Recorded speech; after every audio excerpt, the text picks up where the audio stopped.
नमस्कार दोस्तों, मेरा नाम है अमित कुमार और एटीसी एजुकेशन चैनल पर आपका स्वागत है। आज मैं आपको 12th क्लास की पॉलिटिकल साइंस का चैप्टर नंबर 6 पढ़ाने जा रहा हूं, जिसका नाम है अंतर्राष्ट्रीय संगठन।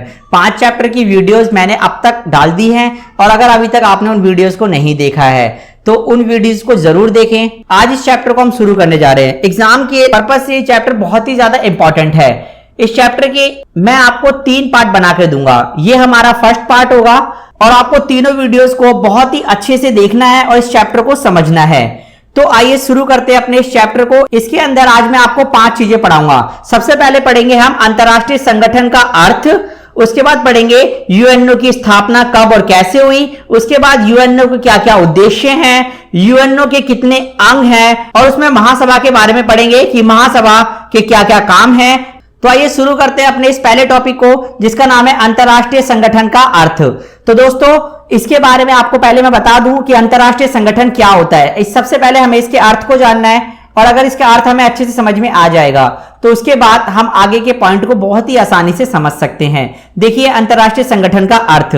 अंतरराष्ट्रीय संगठन वह संगठन होते हैं जिसका गठन अंतरराष्ट्रीय स्तर पर कई सारे देश मिलकर करते हैं, उन्हें अंतरराष्ट्रीय संगठन कहते हैं। यानी बहुत सारे देश मिलकर, ठीक है, एक बहुत बड़ा संगठन बना लेते हैं अंतरराष्ट्रीय स्तर पर और इसी संगठन को अंतरराष्ट्रीय संगठन कहा जाता है।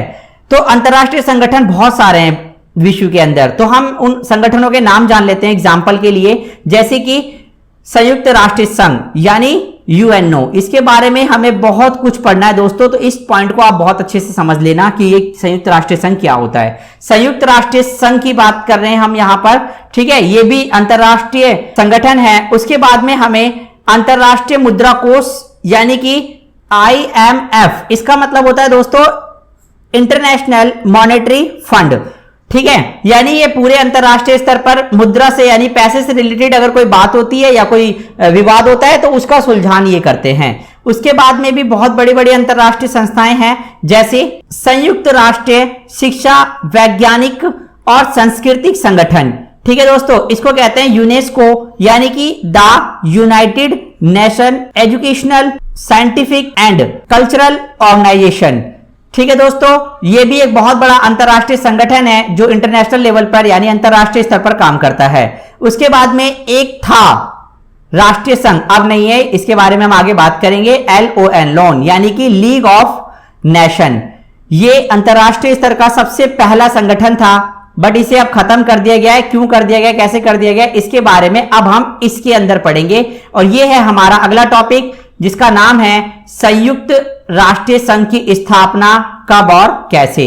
तो दोस्तों, इसके अंदर ये कुछ पॉइंट है, इन्हें आपको बहुत ही अच्छे से समझना होगा। अगर आपको ये पॉइंट समझ में आ गए तो समझ लीजिए कि आपको संयुक्त राष्ट्रीय संघ की स्थापना बहुत ही अच्छे से समझ में आ जाएगी। और अब मैं इन्हें आपको यहां पर बताने जा रहा हूं, तो ध्यान से इन्हें समझना। देखिए, प्रथम विश्व युद्ध 1914 में शुरू हुआ था और 1918 तक चला था और इसके अंदर बहुत ज्यादा जान माल का नुकसान हुआ था। और उसके बाद में दोबारा दुनिया में कभी दूसरा विश्व युद्ध ना हो, उसके लिए 1919 में एक अंतरराष्ट्रीय संगठन बनाया गया था जिसका नाम रखा गया था राष्ट्रीय संघ यानी लीग ऑफ नेशन। ये बहुत ही खतरनाक और बहुत ही बड़ा संगठन था, जिसका सबसे इंपॉर्टेंट काम था कि दुनिया में कभी दूसरा विश्व युद्ध ना हो। लेकिन एक बार फिर से 1939 में युद्ध शुरू हुआ और 1945 तक चला। इसे द्वितीय विश्व युद्ध के नाम से भी जाना जाता है। और जो काम लीग ऑफ नेशन को प्रथम विश्व युद्ध के दौरान दिया गया था कि भाई दुनिया में कभी दूसरा विश्व युद्ध ना हो, उसमें यह असफल रहा।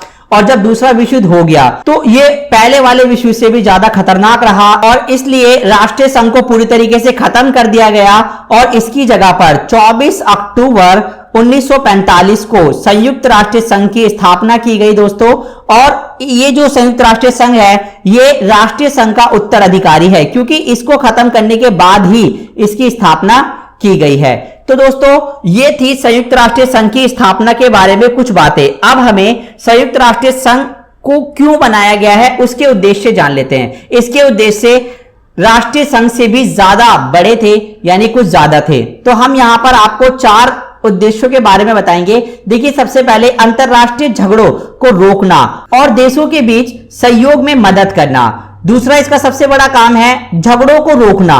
अगर मान लीजिए कि कुछ ऐसे झगड़े होते हैं, अगर उन्हें तुरंत ना रोका जाए तो वो युद्ध का रूप ले लेते हैं, जो कि विश्व के लिए बहुत ही खतरनाक साबित हो सकता है। अगर युद्ध हो जाए तो उसके नुकसान को कम करना, यानी जो दायरा होता है उसका, उस दायरे को कम करने की बात की जा रही है। यहां पर पूरे विश्व में सामाजिक और आर्थिक विकास को बढ़ावा देने के लिए यूनाइटेड नेशन ऑफ ऑर्गेनाइजेशन बनाया गया है, यानी यूएनओ की स्थापना की गई है। दोस्तों, ये इनके 4 बड़े उद्देश्य हैं और इन उद्देश्यों के आधार पर यूएनओ की स्थापना की गई है।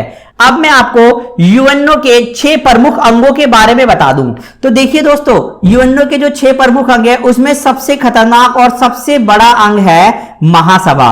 ठीक है, उसके अलावा इसके ये 5 अंग हैं, जिसमें सबसे पहला अंग है सुरक्षा परिषद, और ये समझ लीजिए कि सुरक्षा परिषद ही इस चैप्टर का बेस है, यानी सबसे इंपॉर्टेंट टॉपिक यही रहेगा इसमें। और बाकी के जो 4 है ना, ये ज्यादा इंपॉर्टेंट नहीं है, लेकिन इसके बारे में भी मैं आपको थोड़ा थोड़ा सा जरूर बताऊंगा, जिसमें सामाजिक और आर्थिक परिषद, न्यायिका परिषद, अंतरराष्ट्रीय न्यायालय, और लास्ट में हम पढ़ेंगे इसमें सचिवालय। बाकी पूरा का पूरा चैप्टर जो है वो उसका बेस मैंने आपको बता दिया है, वो है सुरक्षा परिषद। बाकी और भी इसमें बहुत सारी चीजें हैं, वो भी हम अगली वीडियोस में पढ़ेंगे। तो यहां पर हमें सबसे पहले महासभा के बारे में पढ़ना है दोस्तों। तो महासभा क्या होती है और महासभा के क्या क्या काम हैं, ये पढ़ेंगे, और आज का जो वीडियो है हमारा वो यहीं पे समाप्त हो जाएगा। तो चलिए शुरू करते हैं महासभा के बारे में। महासभा यूएनओ का सबसे बड़ा अंग है। ठीक है, अगर यूएनओ का सदस्य बनना है तो उस देश को महासभा की सदस्यता दी जाती है। वर्तमान में यूएनओ के अंदर टोटल अब तक 193 देश हैं और इसकी बैठक साल में एक बार होती है दोस्तों।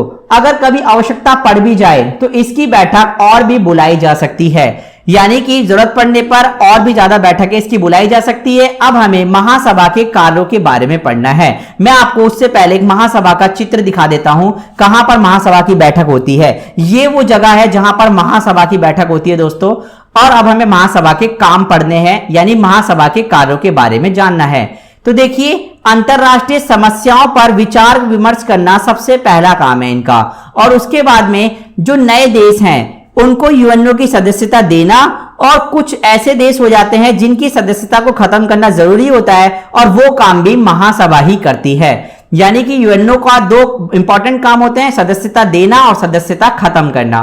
और महासभा और सुरक्षा परिषद मिलकर, ठीक है दोस्तों, एक बहुत ही बड़े व्यक्ति की नियुक्ति करते हैं जिनका नाम है महासचिव। ठीक है, और इसके बारे में हम आगे पढ़ेंगे। वैसे मैं आपको बता दूं कि जो सचिवालय है, सचिवालय के जो मुखिया होते हैं उनको महासचिव कहा जाता है। ठीक है, ये हमारा फर्स्ट पार्ट था। सेकंड पार्ट और थर्ड पार्ट मैं बहुत जल्दी आपके लिए लेकर आऊंगा। अगर आपको ये वीडियो अच्छी लगी है तो इस वीडियो को लाइक कीजिए, शेयर कीजिए, सब्सक्राइब कीजिए, और अगर आप मेरे चैनल पे नए हैं तो जरूर से जरूर इसे सब्सक्राइब कीजिए और बेल आइकन पे क्लिक कर दीजिए, ताकि मेरे आने वाली वीडियोस भी आपको मिल सके। जय हिंद, जय भारत दोस्तों।